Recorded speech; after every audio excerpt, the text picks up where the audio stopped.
በስመ አብ ወወልድ ወመንፈስ ቅዱስ አሐዱ አምላክ አሜን።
እንደምን ሰነበታችሁ የእግዚአብሔር ቤተሰቦች የእመቤታችን የቅድስት ድንግል ማርያም የቃል ኪዳን ልጆች በቸርነቱ ጠብቆ እዚህ ዕለት ያደረሰን የቅዱሳን አምላክ እግዚአብሔር የተመሰገነ ይሁን።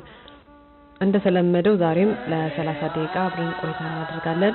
በዛሬው ዝግጅታችን ስለ አንድ አባት ታሪክ ይዘንላችሁ ቀርበናል። እኚህ አባት በአሁኑ ሰዓት የኢትዮጵያ ኦርቶዶክስ ተዋሕዶ ቤተክርስቲያን ሊቀ ጳጳስ ናቸው። ብፁዕ አቡነ ቄርሎስ ይባላሉ።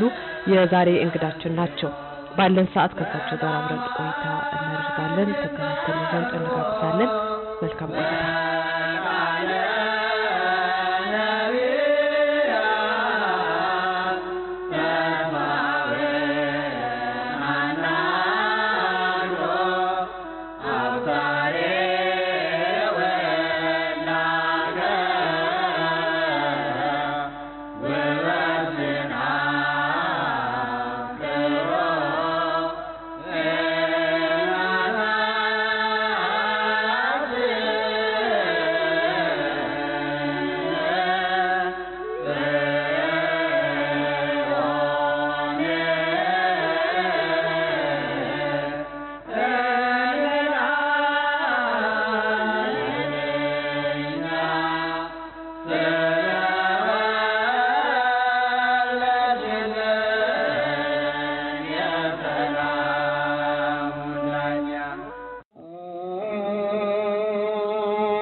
ብፁዕ አቡነ ቄርሎስ በወሎ ክፍለ ሀገር ከአባታቸው ከአቶ ታረቀኝ ወዳጆ ከእናታቸው ከወይዘሮ ሂሩት መንግስቱ በመቅደላ ወረዳ በቅን አምባ መድኃኔ ዓለም በ1932 ዓ.ም ተወለዱ። እድሜያቸው ለትምህርት ሲደርስ በዳውንት ወረዳ በየቀይ ቅድስት ማርያም ቤተክርስቲያን ከአባ ሙላቴ ከፊደል እስከ ግብረ ሰሞን በመማር ረጅም የትምህርት ጉዟቸውን ጀመሩ። በተለያዩ ታላላቅ የአብነት ትምህርት ቤት በመዘዋወር ቅኔ፣ ዝማሬ መዋዕስት፣ ምዕራፍ፣ ጾመ ድጓ እንዲሁም ከመምህር ሄኖክ አቋቋምን በመማር ተመርቀዋል። ወደ መጻሕፍት ቤት በመዝለቅም በአዲስ አበባ የመንበረ መንግስት ቅዱስ ገብርኤል አስተዳዳሪ ከነበሩት ከመምህር ቀጸላ የበኋላ አቡነ እንድርያስ 40ቱ ወንጌልን ተማሩ። ወደ ደብረ ጽጌ በመሄድም ከመምህር ገብረ ሕይወት ሐዲሳትን ጠንቅቀው ተምረዋል። ብፁዕነታቸው ለትምህርት ከፍተኛ ፍላጎት ስላላቸው የብሉይ ኪዳን ትርጓሜን ለመማር ወደ ደብረ ሊባኖስ በመጓዝ ከመምህር ጥበብ የዳዊትን ትርጓሜ ተምረው ብሉይን በመማር ላይ እንዳሉ የቀድሞ አባ መላኩ በኋላ ብፁዕ ወቅዱስ ተክለ ሃይማኖት በወላይታ ደብረ መንክራት ከተባለው ገዳም ሆኖ የሚያስተምር የሚቀድስ እንዲሁም የሰንበት ትምህርት ቤት የሚያደራጅ መምህር እንደሚፈልጉ ለደብረ ሊባኖስ ገዳም መልእክት ይልካሉ።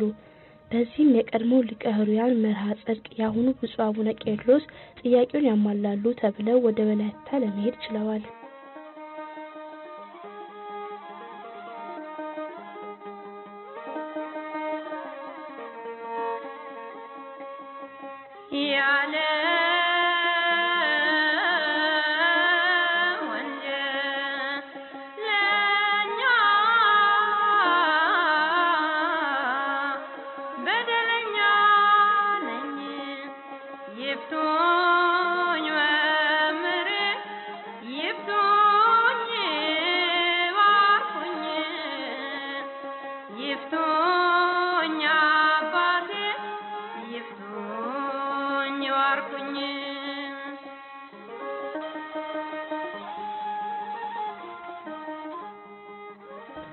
ብፁዕነቱ የወላይታ ሀገረ ስብከት ቆይታው ምን ይመስላል?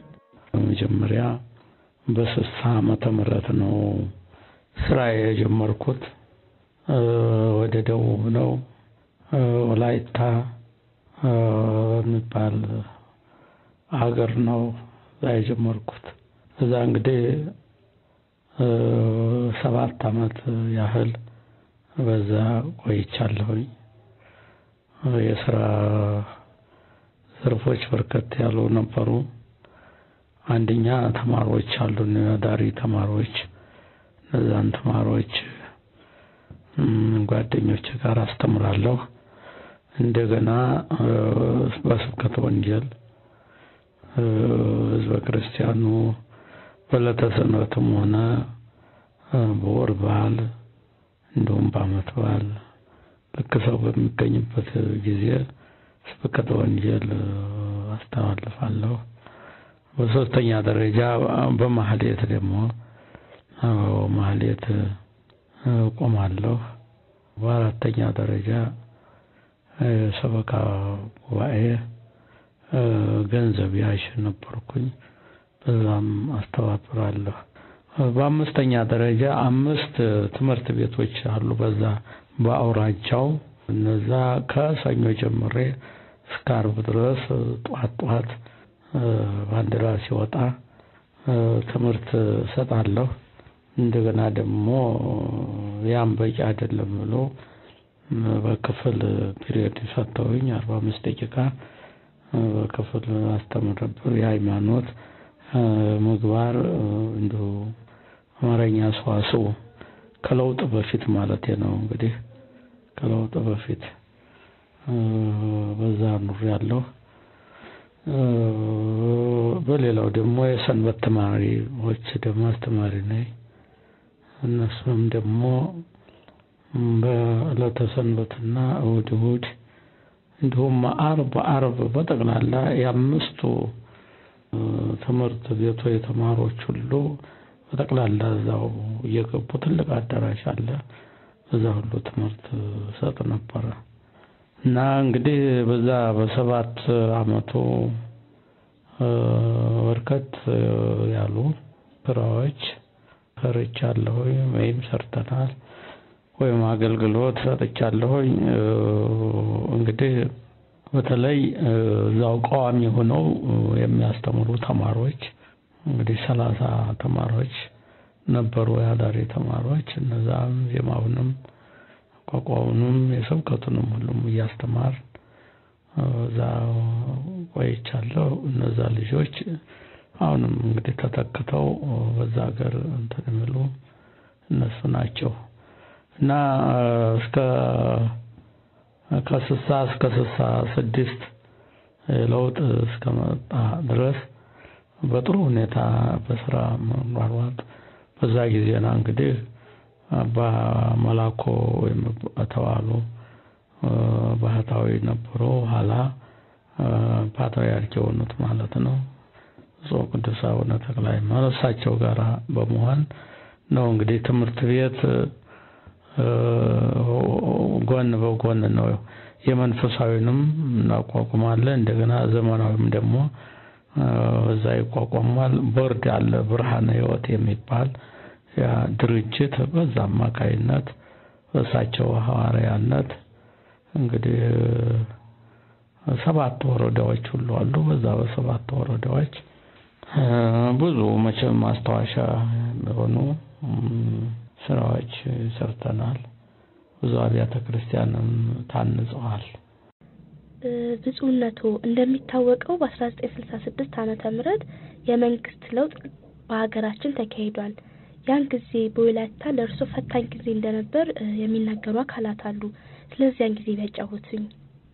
እንግዲህ በዓለም የምንኖር ሰው ዘላለም ደስታ የለም።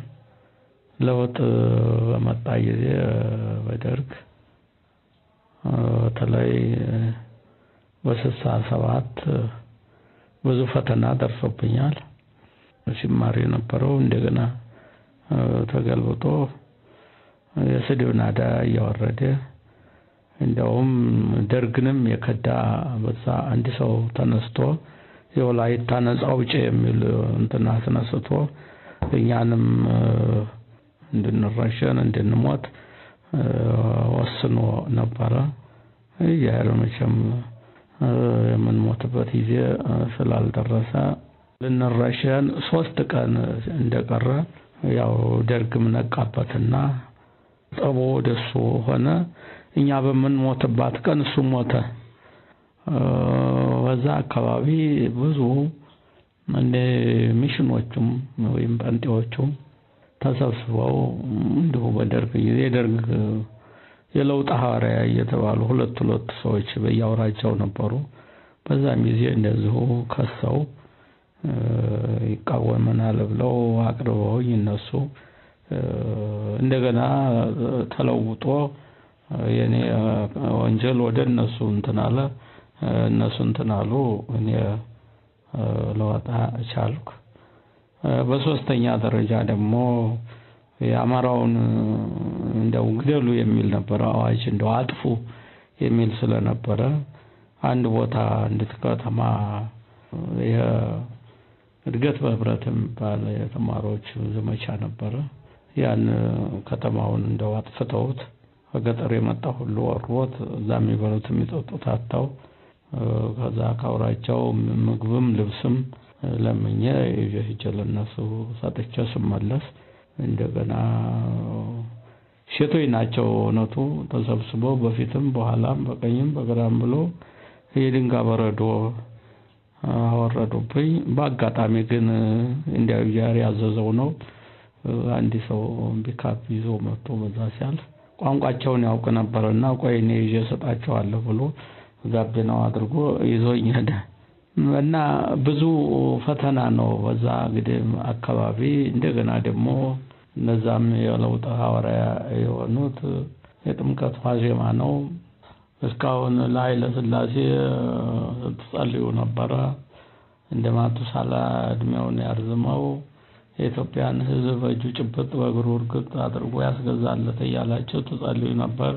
አሁን ለደርግ ምንድነው የምጸልዩ ጸሎት ብሎ ጠየቀኝ። እኔም በዛ ላይ አይ ባለፈው እየተወቀስን ደግሞ አሁን ለእናንተ ምን ጸሎት ነው የምንጸልየው?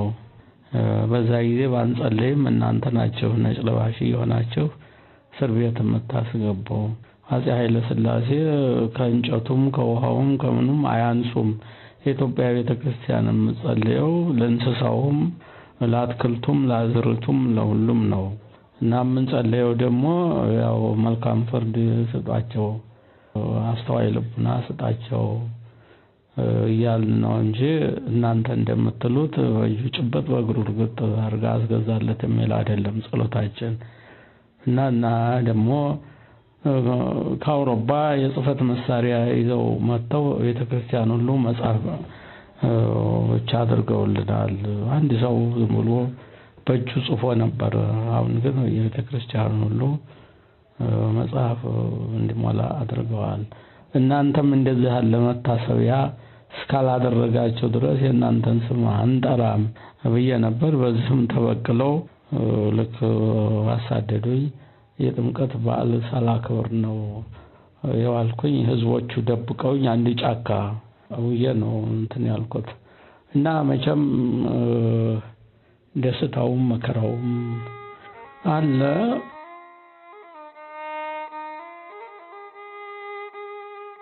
ብፁዕነቱ በወላይታ ለ7 ዓመት ያህል ካገለገሉ በኋላ ወደ ሐዋሳ ነበር የሄዱት።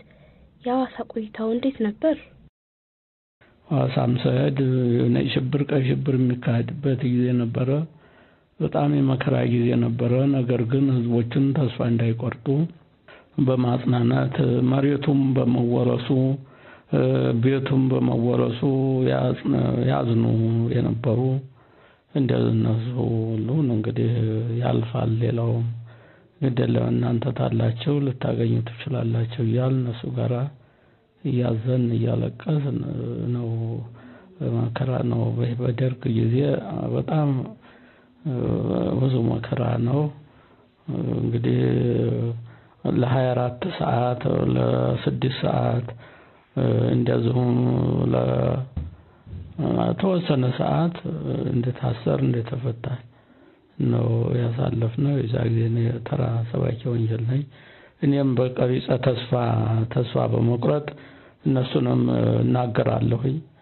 ኢትዮጵያ ትቅደም ዓለምንም ደም ብላችሁ አወጃችሁ። ኢትዮጵያን የደም መሬት አረጋችኋል።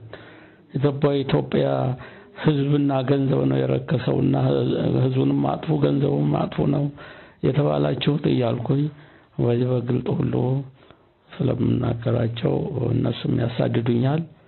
እኔም በመልክ እንትን እያልኩ ነው የቆየሁት። እንግዲህ በሲዳሞ ወይም በሐዋሳ ለአንድ ዓመት ያህል ተቆየ። በኋላ እንደገና በ68 ዓመተ ምህረት ወደ መጨረሻው ወደ አዲስ አበባ ተቀየርኩኝ። ዛሬ ብፁዕ ቅዱስ አቡነ ተክለ ሃይማኖት ለፓትርያርክነት ተመርጠው ስለነበረ እሳቸው አስጠሩኝ እና ወደ እሳቸው መጣሁኝ።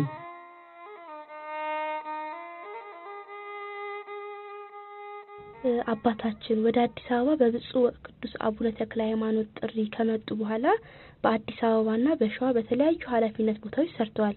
ስለዚያን ጊዜ አገልግሎት ቢነግሩኝ። ያው እሳቸው ጋራ ሆኜ በስብከተ ወንጌልም በልዩ ጽሕፈት ቤትም ያገለገልኩ ነበር። የዛም ጊዜ የፈተና ጊዜ ነበር ጠቅላላ። አሁንም የቀሽብሩ ነሽብሩ የሰው እልቂት ነበረ። በሱም እንግዲህ ብዙ ፈተና አልፌያለሁኝ። ከዛ በኋላ እንደገና ወደ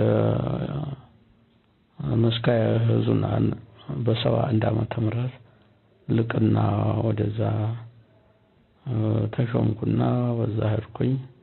በዛም አካባቢ እንደው ተምሮ ማስተማር ባል ድርጅት አለ።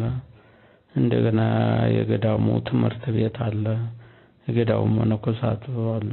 በነዛም እንደው መቼም ያስተማርኩ ቆይቻለሁኝ። ትምህርት የሚሰሩም እንትን ነው የነበሩ ዕቃ ቤት አልነበረውም። ያን ዕቃ ቤት አሰርቻለሁኝ። ማጥመቂያም እንትን የለውም ነበር። ያለቃውም ቤት ሁሉም የለው ነበር። እዛው ወርዱን ሰበካ ጉባኤው ጋራ እየተወያየን በዛ ቆይቻለሁ። ከዛ እንደገና ከልዩ ጽሕፈት ቤት ነበር የሄድኩት።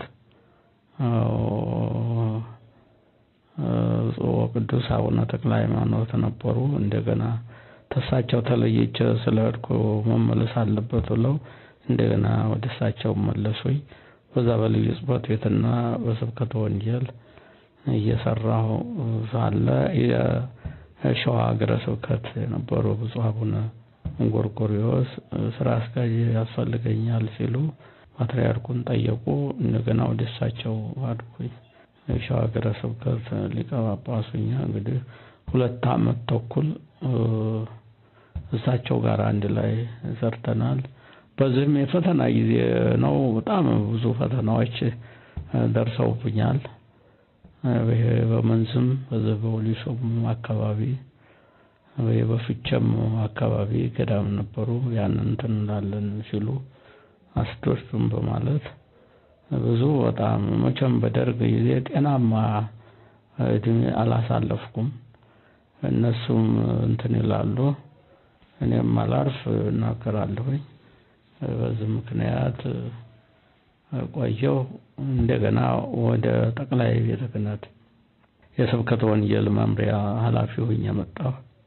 በስብከተ ወንጌል መምሪያ ደግሞ አሁንም 2 ዓመት ተኩል እንደቆየሁ እንደገና አሁን ጎርጎርዮስ በእኔ የተተኩት ጋራ በስራ አልተግባቡም። ይመለስልኝ ብለው ተመልሼ ወደዛ ሄድኩኝ። አሁንም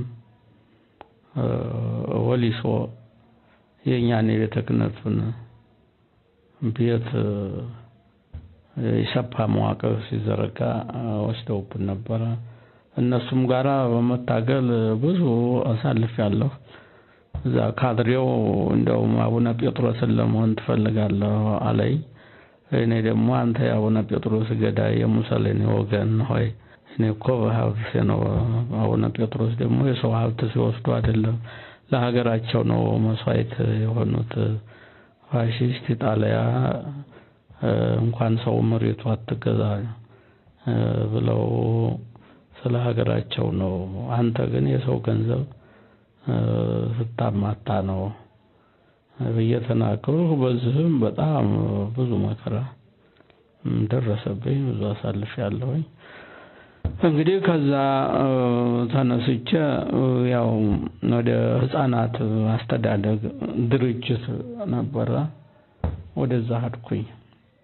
ያው እንደገና ከሸዋ ሀገረ ስብከት ተነስቼ ማለት ነው ለ5 ዓመት እዛ ከሰራ በኋላ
አድማጮቻችን ከብፁዕ አቡነ ቄርሎስ ጋር ያደረኩት ቆይታ በዚህ አላበቃም።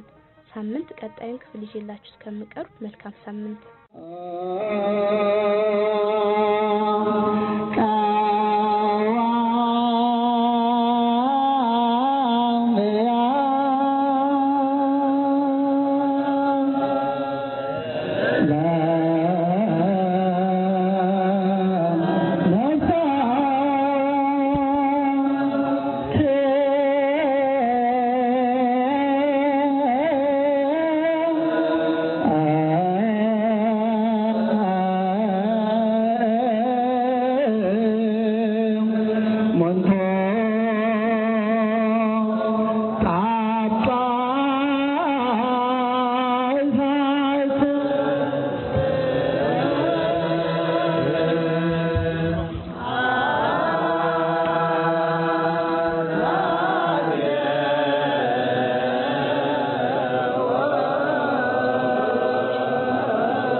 ከብፁዕ አባታችን የህይወት ታሪክ ብዙ እንደተባረን ተስፋ እናደርጋለን። ተከታዩን ክፍል ሳምንት የምንመለስበት ይሆናል።